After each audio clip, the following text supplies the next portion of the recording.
Alors pour le sujet que j'aimerais voir avec Samir, donc c'est pourquoi on pense que les Français ne croient plus en la politique. Pendant des années, les promesses se sont enchaînées, mais les réalités ont trahi les discours. Les gens voient leur salaire stagner, les services publics s'effondrer, et pendant ce temps, on leur parle de croissance, de réforme et de modernisation. Les Français ne sont pas, ils sont pas bêtes, hein. Ils voient que ceux qui décident vivent loin de leur réalité. Et le plus grave, c'est que cette méfiance ne vise plus seulement les hommes politiques, elle vise les institutions, la République et la démocratie. Or, quand on ne croit plus en rien, c'est la porte ouverte à l'extrême, on replie à la colère permanente. On a besoin de la politique, mais pas celle des slogans, pas celle des carrières. On a besoin de sens, on a besoin de courage, de gens qui parlent vrai, parce qu'une démocratie sans confiance, c'est un château de cartes. Alors ma première question, Samir, c'est pourquoi les Français n'ont plus confiance en leurs dirigeants?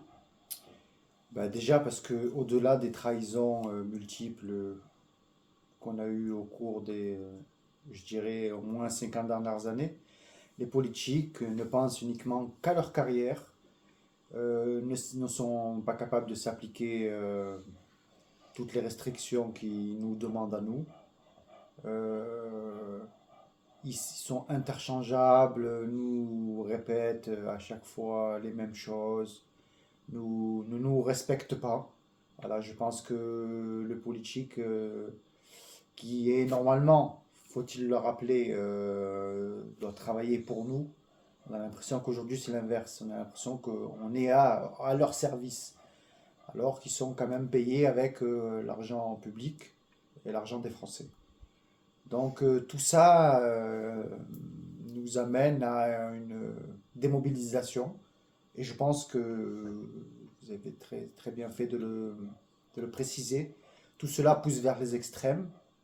Et c'est dangereux, c'est très très très très dangereux, parce que dévoyer la parole du politique au point où eux-mêmes, hein, c'est d'abord les premiers responsables, c'est eux, hein, où les gens aujourd'hui ne votent pratiquement plus, nous amène vers des temps assez sombres, je le crains.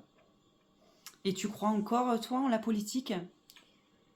Malheureusement, dans le système actuel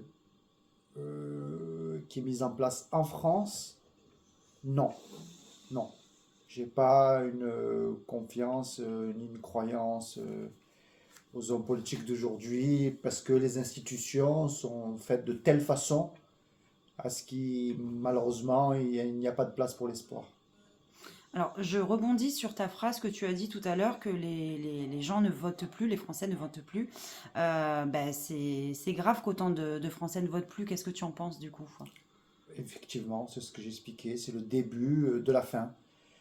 Quand on ne croit plus, alors il faut soit changer de système, certains, comme certains partis comme LFI parlent de sixième République, certains parlent de sortie de l'Union européenne, mais voilà, en tout cas il va falloir se réinventer, faire réinventer quelque chose.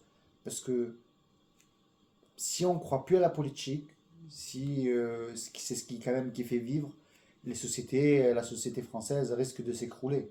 Elle est déjà en train de s'écrouler, mais là on va vers un écroulement général et des générations futures. Et est-ce que du coup, tu penses que la démocratie est en danger en France? Effectivement, ben, justement, comme on l'expliquait dans la question juste avant, si les gens ils ne votent plus et ne croient plus aux démocratie, donc le pouvoir du peuple, bah, évidemment que les sociétés, de toute façon les sociétés elles arrivent à bout de souffle.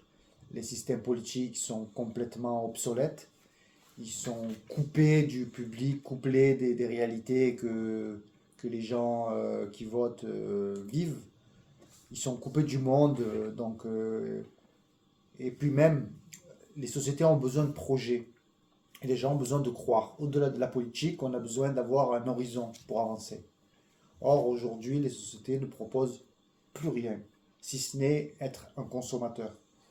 Et donc, du coup, oui, l'obsolescence, aujourd'hui, tout est obsolescent, et les sociétés aussi. Bah écoute, je te remercie pour cette petite Je te remercie. interview et j'espère te retrouver bientôt dans de prochaines actualités. Merci, merci. Merci.